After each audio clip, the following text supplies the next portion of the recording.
నెల్లూరులో ఏం జరుగుతుందో తెలుసు మీకు. మీరు ఏదన్నా నేరం కనుక చేస్తే స్పేర్ చేయము. దాదాపు ఈ స్టేషన్లో 9 మంది పీడిఎఫ్లో జైలు కూడా ఉన్నారు, కడప జైలు ఉన్నారు. ఇంకొక ప్రపోజల్ కూడా రెడీగా ఉంది. అదేందా ఈ వీక్లోనే అతను కూడా పీడిఎఫ్లో పోతాడు. ఇంకా కొంతమంది మీద ప్రపోజల్ రెడీ చేస్తున్నాం.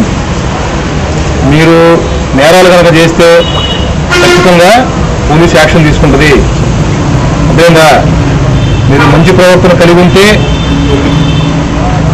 ఈ ప్రవర్తన కలిగి ఉంటే ఆఫీసర్ ఇన్స్ట్రక్షన్ తీసుకుని ఆ షీట్ని క్లోజ్ చేపిస్తాము. మీరు నేరాలు కనుక కంటిన్యూ చేసి గొడవలు చేసి ఏదైనా చిన్న నేరాలు ఇన్వాల్వ్ అయినా కూడా మీరు ఇబ్బంది పడాల్సి వస్తుంది. అర్థమవుతుందా? మీరు తెలుసో తెలియకో తప్పులు చేశారు, షీట్ ఓపెన్ అయినాయి. ఇంకైనా మారి మంచి ప్రవర్తన కలిగి ఉండాలి. మీరు మారకపోతే మీరే లాస్ అవుతారు. దానివల్ల మీరు ఇబ్బంది పడతారు, మీ ఫ్యామిలీ మీ పిల్లలు కూడా చాలా బాధపడాల్సి వస్తుంది. అర్థమైందా? కాబట్టి అందరూ మంచి ప్రవర్తన కలిగి ఉండండి. ఎవరు కూడా నేరాలు ఇన్వాల్వ్ కావద్దు. ఓకేనా? Okay sir. నేరాలు ఇన్వాల్వ్ అయిందంటే స్ట్రిక్ట్ యాక్షన్ తీసుకుంటారు. అర్థమైందా?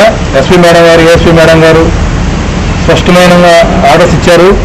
మీరు ఏ చిన్న నేరాలు ఇన్వాల్వ్ అయినా కూడా పాత కేసులన్నీ మళ్ళీ తిరగతోడి మీ మీద పీడీఎఫ్ రెడీ చేసి పంపిస్తారు. లేదా? Thank you.